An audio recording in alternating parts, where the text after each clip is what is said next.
ಹಲವಾರು ವೀರಭದ್ರ ನಗರ, ಪ್ರಮೋದ್ ಲೇಔಟು, ಬಾಗೇಗೌಡ ಬಡಾವಣೆ, ರೆಡ್ಡಿ ಬಡಾವಣೆ ಇಲ್ಲೆಲ್ಲ ನೈಸ್ನವ್ರು ಆವರಿಸ್ಕೊಂಡು ಆ ರೈತರನ್ನೆಲ್ಲ ಒಪ್ಕಲಿಸಿದ್ರಲ್ಲ, ಅದು ನಿಮಗೆ ಭೂಮಿ ಬೇಕಾಯಿತು. ಇಲ್ಲಿ ನೈಸ್ತನ್ನು ಕೊಡ್ತಾನೆ, NOC ನನಗೆ ಅಲ್ಲಿ ಭೂಮಿ ಬೇಡ, ನೀವು ತಗೊಳ್ಳಿ ಅಂತ ಹೇಳಿ ಡಿನೋಟಿಫಿಕೇಶನ್ ಮಾಡಿಬಿಟ್ರೆ ಜೈಲಿಗೆ ಹೋಗ್ತಾರಂತೆ. ಮೊನ್ನೆ ಮುಖ್ಯಮಂತ್ರಿ ಹೇಳ್ತಿದ್ರಲ್ವ ಬಿಡದಿ ವಿಷಯದಲ್ಲಿ. ಇದು ಶೋಭಾ ಡೆವಲಪರ್ಸ್ಗೂ ಯಾರಿಗೂ ಅಗ್ರಿಮೆಂಟ್ ಆಗಿರೋದು ಬಿಲ್ಡಿಂಗ್ ಕಟ್ಟಕ್ಕೆ ಹೇಳ್ತಾರ ಮುಖ್ಯಮಂತ್ರಿಗಳು? ಕೇಳ್ದಂಗೆ ಸ್ವೇಚ್ಛಾಚಾರ ಮಾಡಿಕೊಟ್ರು ಹಿಂದೆ ಇದ್ದಂಥ ಸರ್ಕಾರಗಳು. ಇವತ್ತು ಅಟ್ಲೀಸ್ಟ್ ಸುಪ್ರೀಂ ಕೋರ್ಟ್ನ ಜಡ್ಜ್ಮೆಂಟ್ ಬಂದಿದೆಯಲ್ಲ, ಈ ಮುಖ್ಯಮಂತ್ರಿಗಳಿಗೆ ಕೇಳಲಿಕ್ಕೆ ಬಯಸ್ತೇನೆ, ಏನು ತೀರ್ಮಾನ ಮಾಡ್ತೀರಿ? ಇವತ್ತು ನಿಮ್ಮ ಸರ್ಕಾರದಲ್ಲಿ ಹೇಳಿದ್ರಿ, ಯಾರಾದರೂ ಒಂದು ನಯಾ ಪೈಸಾ, ₹1 ನಿಮ್ಮ ಹತ್ರ ಲಂಚ ಕೇಳಿದ್ರೆ ಫೋನ್ ಮಾಡಿ ಅಂತ ಹೇಳಿದರು. ₹1 ಲಂಚ ಕೇಳಿದರೆ ಫೋನ್ ಮಾಡಕ್ಕೆ ಹೇಳಿದ್ರಲ್ವಾ ಮುಖ್ಯಮಂತ್ರಿಗಳು? ಇದಕ್ಕಿಂತ ಬೇಕಾ ಭ್ರಷ್ಟಾಚಾರ? ಇದಕ್ಕಿಂತ ಬೇಕಾ ದರೋಡೆ ನಡೆದಿರೋದು? ಏನು ಮಾಡ್ತೀರಿ? ಉತ್ತರ ಕೊಡಿ ನಮಗೆ. ಇವತ್ತು ಸರ್ಕಾರ ಹೈಕೋರ್ಟ್ ಹೇಳಿದೆ, ಇವತ್ತು ಟೋಲ್ನ ಇವತ್ತೇನು ಕಲೆಕ್ಟ್ ಮಾಡ್ತಾ ಇದ್ದಾರೆ ನಿಲ್ಲಿಸಬೇಕು ಅಂತ ಹೇಳಿ ಇಲ್ಲಿಗೆಲ್ಲ ಮಾಡ್ತಾ ಇದ್ದಾರೆ. ಇವತ್ತು ಟೋಲ್ ನಿಲ್ಲಿಸಬೇಕು ಅಂತಕ್ಕಂಥದ್ದನ್ನು ಅದಕ್ಕೆ ಮಾಡ್ತಕ್ಕಂಥದ್ದನ್ನು ಹೇಳ್ತಾ ಇದ್ದಾರೆ. ಸರ್ಕಾರಕ್ಕೆ ಒಂದು ಲೆಟರ್ ಬರೀತೀನಿ, ಇವತ್ತು ನಿಮ್ಮ ಮುಂದೆ ಹೇಳ್ತಾ ಇದ್ದೇನೆ. ಇದೆಲ್ಲವನ್ನ ಇಟ್ಟು ಈ ಸರ್ಕಾರಕ್ಕೆ ಒಂದು ಗಡುವು ಕೊಡಬೇಕು ಅಂತ ನಿರ್ಧಾರ ಮಾಡಿದ್ದೇವೆ. ಇನ್ನೆಷ್ಟು ವರ್ಷ ಈ ರೀತಿ ರಾಜ್ಯ ಲೂಟಿ ಆಗಬೇಕು? ಇವತ್ತು ಹೊಸಕೆರೆಹಳ್ಳಿ ಟೋಲ್ ಇದೆಯಲ್ಲ, ಅಲ್ಲಿ ಬಡವ್ರ ಮೇಲೆ ಒಕ್ಕಲೆಬ್ಬಿಸ್ತೀರಿ. ಆದರೆ ಅಲ್ಲಿ ಒಂದು ಶೋಭಾ ಡೆವಲಪರ್ಸು ಅಲ್ಲಿ ಒಂದು ಅರ್ಜಿ ಬರೀತಾನೆ, ನಂದಿ ಇನ್ಫ್ರಾಸ್ಟ್ರಕ್ಚರ್ ಕಾರಿಡಾರ್ನವರಿಗೆ ನಮಗಲ್ಲಿ ಬಿಲ್ಡಿಂಗ್ ಕಟ್ಟಲಿಕ್ಕೆ NOC ಕೊಡಿ ಅಂತೇಳಿ. ಇಲ್ಲಿ NOC ಕೊಡ್ತಾರೆ. ಇವರ ಅಪ್ಪೊಂದು ಆಸ್ತಿ ನಂದಿ ಕಾರಿಡಾರ್ನಂದು. ಇವಂತ NOC ತಗೊಂಡು ಈ ಶೋಭಾ ಡೆವಲಪರ್ಸ್ ಕಟ್ತಾವ್ರಲ್ಲ, ಯಾರ ಜಾಗ ಅದು? ಯಾರು ತೋರಿಸ್ಕೊಂಡಿದ್ದಾರೆ? ಯಾರ ಜಾಗ ಅದು ಹೇಳ್ಬೇಕು ಇವತ್ತು ಮುಖ್ಯಮಂತ್ರಿಗಳು. ಶೋಭಾ ಡೆವಲಪರ್ಸ್ಗೂ ನಿಮಗೂ ಸಂಬಂಧ ಏನು? ಅದು ಹೇಗೆ ಬಡವರ ಜಮೀನನ್ನ ಕಿತ್ಕೊಂಡಿದ್ದೀರಿ? ಒಂದು ಸಣ್ಣ ಜಾಗಗಳಿವೆ, 4,000 ಜನಕ್ಕೆ ಸೈಟ್ ಕೊಟ್ಟಿಲ್ಲ, ಕೊಡ್ತೀನಿ ಅಂತ ಹೇಳಿ ಆಲ್ಟರ್ನೇಟ್ ಸೈಟ್ ಕೊಡ್ತೀವಿ ಅಂತ ಹೇಳಿ 4,000 ಕುಟುಂಬಕ್ಕೆ ಸೈಟ್ ಕೊಟ್ಟಿಲ್ಲ. 100 ಜನದ ಭೂಮಿಗಳನ್ನು, 100 ವರ್ಷ ಬದುಕಿರ್ತಕ್ಕಂಥವ್ರು ಅವ್ರ ಭೂಮಿಗಳನ್ನು ಇವತ್ತು ಯಾವ ರೀತಿ ನಾವು ವಶಪಡಿಸ್ಕೊಂಡಿದ್ದೀರಿ? ಆ ಒಂದು ಭೂಮಿ ವಶಪಡಿಸ್ಕೊಂಡಾಗ ಒಬ್ಬರು ಆತ್ಮಹತ್ಯೆ ಮಾಡ್ಕೊಂಡು ಹಾರ್ಟ್ ಅಟ್ಯಾಕ್ ಆಗಿ ತೀರ್ಕೊಂಡು ಹೋಗಿರ್ತಕ್ಕಂಥದ್ದು ಬರೆದಿದ್ದೀರಿ ಪತ್ರಿಕೆಯಲ್ಲಿ. ಹಾರ್ಟ್ ಅಟ್ಯಾಕ್ ಆಗಿ ಸತ್ತೋಗ್ತಾರೆ, ಪ್ರಾಣ ಹೋದರೂ ಸರಿ. ಇಲ್ಲಿ ಹಿಂದೆ ಜಮೀನುದಾರರಾಗಿ ಬಾಳಿದವರಿಗೆ ಈಗ ಅವರ ಹೆಣ ಉಳಲು 3 ಅಡಿ ಜಾಗವೂ ಇಲ್ಲ. ಪೂರ್ವಿಕರ ಸಮಾಧಿಗಳನ್ನು ಕಿತ್ತೊಗೆದು ಅಲ್ಲಿ ಪೆಟ್ರೋಲ್ ಪಂಪ್ಗಳನ್ನು ನಿಲ್ಲಿಸಲಾಗಿದೆ, ಮರಣ ಶಾಸನದಂತೆ ಅಂತ ಹೇಳ್ತಾರೆ.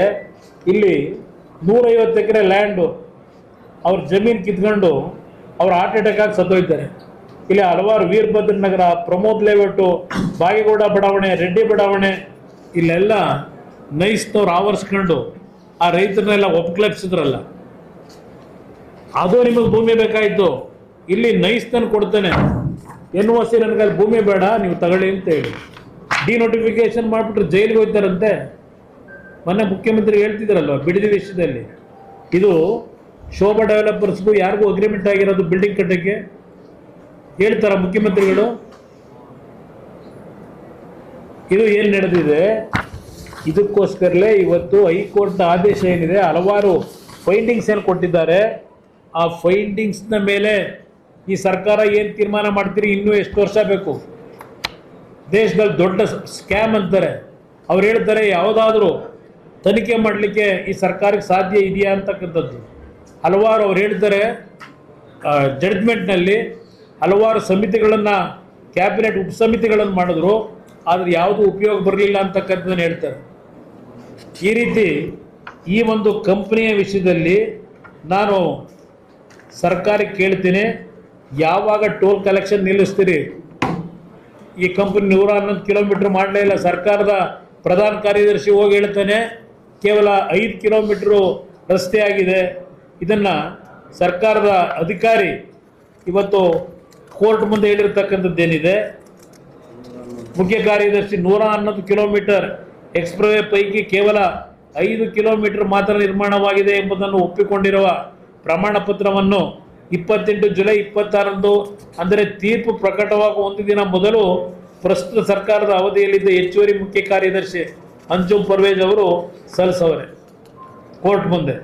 ಅದರಿಂದ ಈ ಒಂದು ಫ್ರೇಮ್ವರ್ಕ್ನ ಒಪ್ಪಂದಡಿ ಜಾರಿಗೊಂಡಿರ್ತಕ್ಕಂಥ ಎಲ್ಲ ವೈಲೇಟ್ ಮಾಡಿ ಇವತ್ತು ಅವರು ಟೋಲ್ ಕಲೆಕ್ಟೇ ಮಾಡೋಂಗಿಲ್ಲ. ನಿಮ್ಮ ಫ್ರೇಮ್ವರ್ಕ್ ಅಗ್ರಿಮೆಂಟ್ ಪ್ರಕಾರ ಹಗಲು ದರೋಡೆ ನಡೀತಾ ಇದೆ. ಬೆಂಗಳೂರಿನ ನಾಗರಿಕರಿಗೆ ನಾನು ಮನವಿ ಮಾಡ್ತೇನೆ, ಯಾವುದೇ ಕಾರಣಕ್ಕೂ ಟೋಲನ್ನು ಕಟ್ತಕ್ಕಂಥದ್ದನ್ನು ನಿಲ್ಲಿಸಿ. ಇವತ್ತು ಸರ್ಕಾರಕ್ಕೆ ನಾನು ಪತ್ರ ಬರೆದು ಎಚ್ಚರಿಕೆ ಕೊಡಲಿಕ್ಕೆ ತೀರ್ಮಾನ ಮಾಡಿದ್ದೇವೆ. ಈ ತೀರ್ಪಿನ ಪ್ರಕಾರ ಇವತ್ತೇನಿದೆ, ಜಾಣ ಮೌನಿಕೆಯನ್ನು ಒಳಗಾಗಿದ್ದೀರಿ. ಕೃಷ್ಣ ಬೈರೇಗೌಡ್ರೆ, ಇಲ್ಲೆಲ್ಲೋ ಬೀದಿ ಬದಿ ವ್ಯಾಪಾರಿಗಳಿಂದ ಏನೋ ಆಕ್ಸಿಡೆಂಟ್ ಆಗಿ ಜನ ಸತ್ತೋಗ್ಬಿಡ್ತಾರೆ ಅಂತ ಹೇಳಿ 2 ಹೊತ್ತಿನ ಊಟಕ್ಕೆ ಕಷ್ಟಪಟ್ಟು ಜೀವನ ಮಾಡ್ತಕ್ಕಂಥವ್ರನ್ನ ಹೊಟ್ಟೆ ಹೊಡೆದಿದ್ದೀರಿ. ಹೊಟ್ಟೆ ಮೇಲೆ ಹೊಡೆದು ಅವ್ರನ್ನ ಬೀದಿಗೆ ತಂದು ಹಾಕಿದ್ರಿ. ಏನೋ ಎಲ್ಲ ಫುಟ್ಪಾತ್ ಕ್ಲೀನ್ ಮಾಡ್ತೀವಿ ಅಂತ ಹೇಳಿ, ಫುಟ್ಪಾತ್ ಕ್ಲೀನ್ ಮಾಡ್ತೀವಿ ಅಂತೇಳಿ. ಇದನ್ನು ಯಾವಾಗಪ್ಪ ಕ್ಲೀನ್ ಮಾಡೋದು ಕೃಷ್ಣ ಬೈರೇಗೌಡ್ರೆ? ಇದನ್ನು ಯಾವಾಗ ಕ್ಲೀನ್ ಮಾಡ್ತೀರಿ? ಇವ್ರು ಮಾಡಿರ್ತಕ್ಕಂಥ ಹಲವಾರು ರೈತರ ಭೂಮಿನ ಲಪಟಾಯಿಸಿರ್ತಕ್ಕಂಥದ್ದಕ್ಕೆ, ಇಲ್ಲಿಗಲ್ ಆಗಿ ಟೋಲ್ ಕಲೆಕ್ಟ್ ಮಾಡ್ತಾ ಇರೋದಕ್ಕೆ, ಸ್ಮಶಾನಗಳನ್ನು ಇವತ್ತು ಲ್ಯಾಂಡ್ ಡೆವಲಪರ್ಗೆ ಮಾರಿರೋದಕ್ಕೆ, ಕೆರೆ ಕಟ್ಟೆ ನುಂಗಾಕಿರೋದಕ್ಕೆ ಏನಪ್ಪ ಆ್ಯಕ್ಷನ್ ತಗೋತೀರಿ? ಇಲ್ಲಿ ಬಡವರ ಮೇಲೆ ಇದೆಲ್ಲ ಕಾರಿಗೆಲ್ಲ ಪಾರ್ಕ್ ಮಾಡಿದರೆ ಅಲ್ಲೆಲ್ಲ ಕಾರ್ ಎತ್ತಿಸ್ತಾರಂತ. ಈಗ ಇದಪ್ಪ ಮಾಡಬೇಕಾಗಿರೋದು ನೀವು. 1000 ಕೋಟಿ, 20,000 ಎಕರೆ ಭೂಮಿ, ಎಲ್ಲಿದೆ ನೈಸ್ ರಸ್ತೆ? ಇವತ್ತು ಅವರಿಗೆ ಯಾವುದೇ ಕಾರಣಕ್ಕೂ ಈ ಸರ್ಕಾರದಲ್ಲಿ ನೀವೇನು ಕೊಡ್ತಾ ಇದ್ದೀರಿ ಬೆಂಬಲ, ಯಾವ ಕಾರಣಕ್ಕೆ ಕೊಡ್ತಾ ಇದ್ದೀರಿ? ಎಲ್ಲಿ ಯಾತಕ್ಕೆ ಮೌನಿಗೆ ಶರಣಾಗಿದ್ದೀರಿ? ಬಡವರ ಮೇಲೆ ನೀವು ಗದಾಪ್ರಹಾರ ಮಾಡ್ತೀರಿ. ಇವತ್ತು ಡೇ ಲೈಟ್ ರಾಬರಿ ಅಂತ ಹೇಳಿದ್ದಾರೆ. ದೇಶದ ಇತಿಹಾಸದಲ್ಲಿ ಇಂಥ ಒಂದು ಸ್ಕ್ಯಾಮ್ ನೋಡಕ್ಕೆ ಸಾಧ್ಯ ಇಲ್ಲ ಅಂತ ಹೇಳ್ತಾರೆ. ಉತ್ತರ ಕೊಡಿ ಇದಕ್ಕೆ. ಉತ್ತರ ಯಾವಾಗ ಕೊಡ್ತೀರಿ? ಮುಖ್ಯಮಂತ್ರಿಗಳು ಏನು ಭಾಳ ₹1 ಯಾರಾದರೂ ಅಧಿಕಾರಿಗಳು ಲಂಚ ಕೇಳಿದರೆ ಫೋನ್ ಮಾಡಿ, ನನಗೆ ಫೋನ್ ಮಾಡಿ. ಇದೇನು ಹೇಳ್ತಾ ಇದ್ದೀರಿ?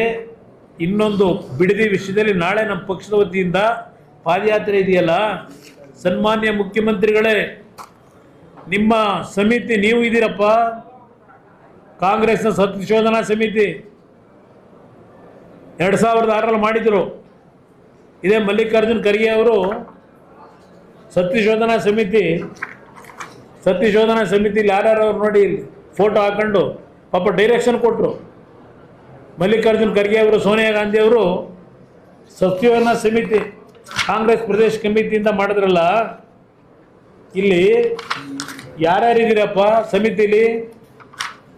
ಮುಖ್ಯಮಂತ್ರಿಗಳೇ, ಇಲ್ಲಿ ನೋಡಿ, ಸತ್ಯಶೋಧನಾ ಸಮಿತಿಯ ಸದಸ್ಯರುಗಳು ಕಾಗೋಡು ತಿಮ್ಮಪ್ಪ ಅಧ್ಯಕ್ಷರು, DK Shivakumar, BL Shankar, A Krishnappa, Ramalinga Reddy, HM Revanna, KJ George, Sudarshan, Kodandaramaiah, 20 ಜನದ ಮಾಡವರ. 23 ಜನದ ಸಮಿತಿ 2006ರಲ್ಲಿ. ಯಾವಾಗ ನಮ್ಮ ಸರ್ಕಾರ ಇತ್ತು, ಯಾವಾಗ ನಮ್ಮ ಸರ್ಕಾರದಲ್ಲಿ ಅವತ್ತು ಕೆಲವು ತೀರ್ಮಾನ ಮಾಡಲಿಕ್ಕೆ ಹೋದೋ, ನಾವೇನೋ ರಾಜ್ಯದಂಥ ರೈತರ ಭೂಮಿನೆಲ್ಲ ಇವತ್ತೆಲ್ಲ ಕೈಗಾರಿಕೆಗಳು ಅದಕ್ಕೆ ಅಂತ ಮಾಡಕ್ಕೆ ಹೊರಟುಬಿಟ್ಟವ್ರೆ ಅಂತೇಳಿ ಮಾಡಿದ್ರಲ್ಲ ಸತ್ಯಶೋಧನಾ ಸಮಿತಿ. ಏನು ಹೇಳಿದಿರಪ್ಪ ಅವತ್ತು? ಆ ಸಮಿತಿ ಒಳಗೆ ನೀವು ಬಿಡದಿಗೆ ಹೋಗಿದ್ರೋ ಇಲ್ಲ ನೀವು ಇಲ್ಲೇ ಮಾಡಿದ್ರೋ ಇದನ್ನು ಸಮಿತಿ ವರದಿನ? ರಾಜಧಾರಿ ಟಿವಿ, ಅಡೆತಡೆ ಇಲ್ಲದ ಪ್ರಜಾದಾರಿ.